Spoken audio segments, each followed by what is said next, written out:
آپ نماز پڑھے تو ثواب ملتا ہے، آپ روزہ رکھیں تو ثواب ملتا ہے، آپ حج کریں تو ثواب ملتا ہے، آپ زکات دیں تو ثواب ملتا ہے، آپ رکوع کریں تو ثواب ملتا ہے، آپ اللہ اکبر کہیں تو ثواب ملتا ہے، آپ سبحان اللہ کہیں تو ثواب ملتا ہے، آپ الحمدللہ کہیں تو ثواب ملتا ہے۔ لیکن جب آپ درود پڑھتے ہیں تو آپ اتنے محبوب ہو جاتے ہیں، آپ اتنے محبوب ہو جاتے ہیں کہ جب آپ درود پڑھتے ہیں اللہم صلی علی محمد، اے اللہ میرے محبوب پہ درود نازل فرما، تو اللہ کے رسول فرماتے ہیں صلی اللہ علیہ وسلم، تم ایک مرتبہ مجھ پہ درود پڑھتے ہو تو اللہ 10 مرتبہ تم پر درود نازل فرماتا۔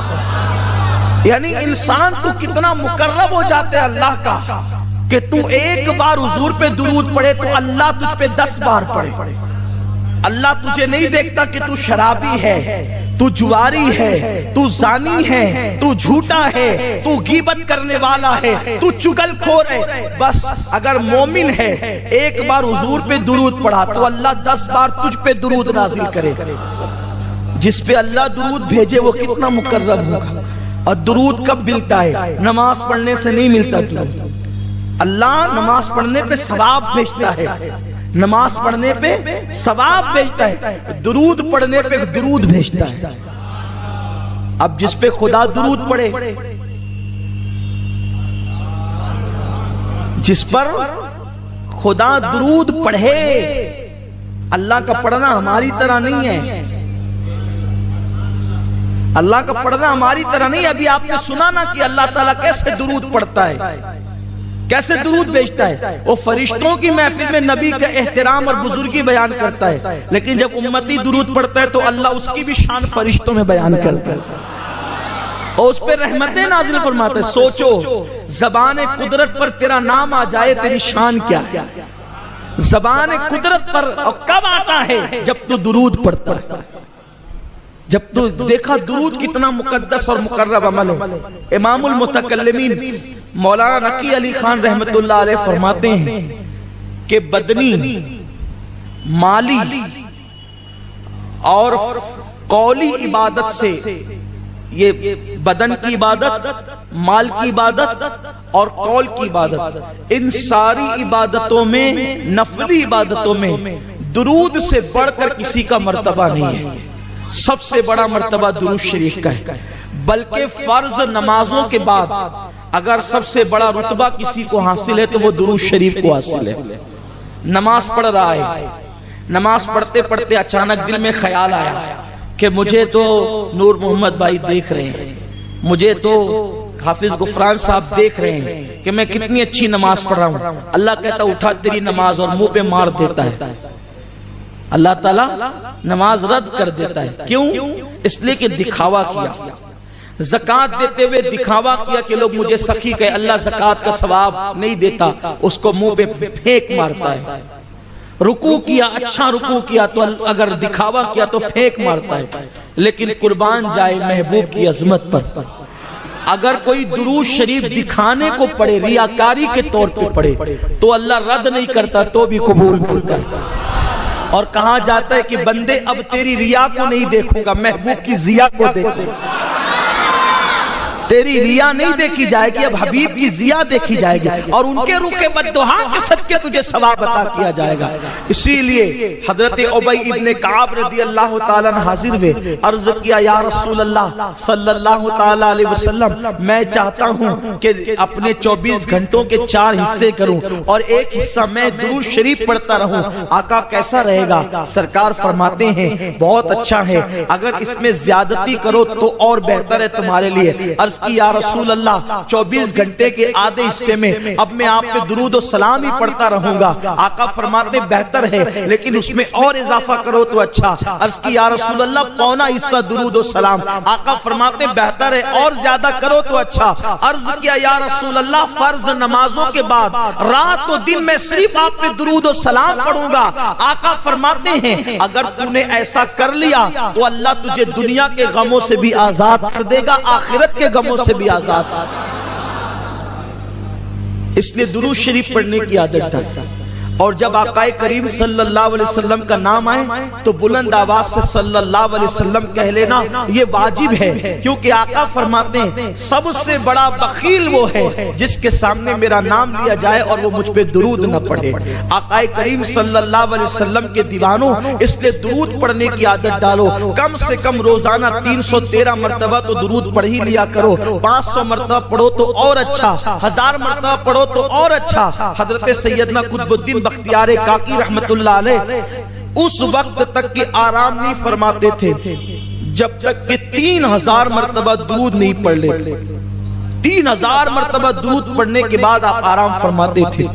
درود شریف کی بڑی برکتیں، آقا کریم صلی اللہ علیہ وسلم فرماتے ہیں کہ اگر بندہ دعا کرے اور درود نہ پڑھے تو اس کی لٹکتی رہتی ہے زمین اور آسمان کے درمیان، لیکن اگر کوئی درود پڑھ لے اور درود پڑھنے کے بعد دعا کرے تو اللہ اس کی دعا کو ضرور قبول فرماتا ہے۔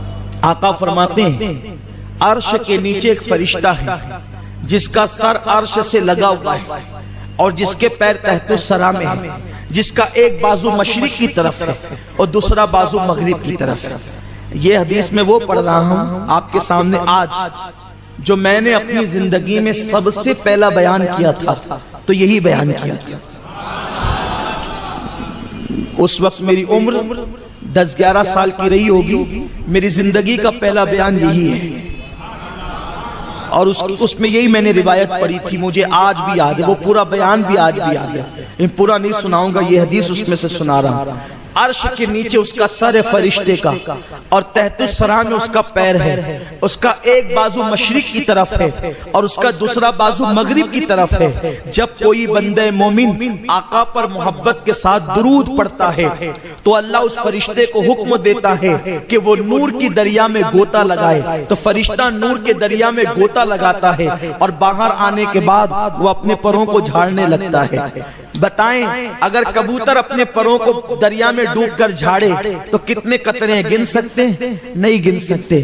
اگر مور دریا میں ڈوب کر اپنے پروں کو جھاڑے تو کتنے قطرے گن سکتے ہیں؟ نہیں گن سکتے۔ یار پر والوں کو تو جانے دیجئے، انسان اگر خود غسل کر کے اپنے سر کے بالوں کو اگر یوں جھاڑے تو کتنے قطرے گرے اس کا اندازہ نہیں ہو سکتا۔ تو وہ فرشتہ جس کا ایک بازو مشرق میں ہے، یعنی اس کے پر ایک طرف مشرق میں ہے، دوسرا بازو مغرب میں ہے، اس کا سر زیر عرش ہے، اس کے پیر تحت الثری میں ہے، جب کوئی بندہ مومن درود پڑھتا ہے تو وہ نور کے دریا میں غوطہ لگاتا ہے اور باہر نکل کر وہ اپنے پروں کو جھاڑتا ہے۔ سوچو کس قدر اس کے قطرے گرتے ہوں گے۔ میرے آقا غیب دا نبی فرماتے ہیں اس کے پروں سے جتنے نور کے قطرے گرتے ہیں، ہر قطرے سے اللہ فرشتے کو پیدا فرماتا ہے، اور جتنے ہزاروں لاکھوں کروڑوں فرشتے پیدا ہوتے ہیں وہ سب کے سب قیامت تک کے لیے اس کا نام لے کر مغفرت کی دعا کرتے ہیں جس کے درود سے وہ پیدا ہوئے۔ توجہ کریں، آپ کے درود سے فرشتے پیدا ہوتے ہیں۔ اسی لیے پوری کائنات کے اندر اللہ کی 18,000 مخلوق ہے کم و بیش۔ کتنی مخلوق ہے؟ 18,000 مخلوق ہے کم و بیش۔ یہ ناک کے اندر جو جراثیم جاتے ہیں وہ بھی اللہ کی مخلوق ہے نا، جس کو جراثیم کہتے ہیں، کیٹانو جس کو کہتے ہیں، وہ بھی اللہ کی مخلوق ہے۔ ایک سانس لیتے ہیں تو کروڑوں اربوں خربوں ناک میں گھستے ہیں نا وہ۔ السلام علیکم ورحمۃ اللہ وبرکاتہ۔ میرے پیارے بھائیوں بہنوں، جیسے کہ آپ ہم سے بہتر علماء کرام کے زبان سے بیان کو سماعت کر رہے تھے، میں آپ کا مہربان قاری نور عالم۔ اگر اس چینل پر پہلی بار آئے ہوں گے تو آپ سے ریکویسٹ ہے، اپیل ہے، گزارش ہے کہ چینل کو ضرور سے ضرور سبسکرائب کر لیجئے گا اور ایک دوسرے مسلمان بھائیوں تک شیئر بھی کر لیجئے گا کہ تاکہ ہر نوٹیفیکیشن سب سے پہلے آپ تک پہنچے۔ تو میں نے سوچا کہ چلو یار اس پیغام کو شیئر کرنا بہت ہی ضروری ہے کہ آج کل کے مسلمان بھائی جو ہوتے ہیں نا، اپنے بیوی کے ساتھ کیسی ملاقات کرنا چاہیے، کیسی صحبت کرنا چاہیے، کیسی پیار محبت کرنا چاہیے، یہ سب آپ لوگ کو کچھ بھی معلوم نہیں تھا۔ تو میں نے سوچا کہ چلو یار ہمارے سید صاحب نے کے ذریعے سے اس ویڈیو کو سمجھا دیا جائے۔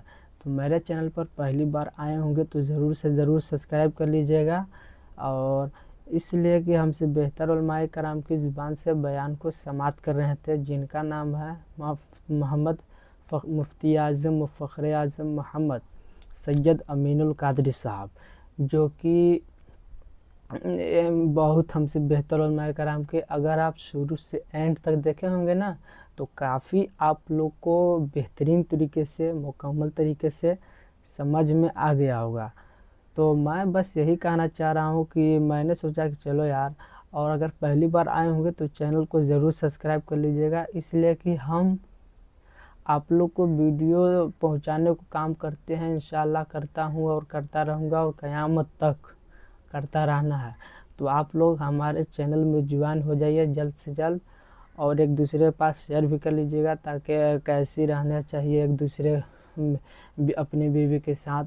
یہ ویڈیو خاص کر کے جن کا شادی ہو چکا ہے، تو میں آپ کو پوری طریقے سے سمجھا دیا ہوں۔ میں آپ کا مہربان قاری نور عالم، تو چینل کو ضرور سبسکرائب کر لیجیے گا اور ایک دوسرے تک شیئر بھی کر لیجیے گا۔ خدا حافظ، دعاؤں میں یاد رکھیے گا۔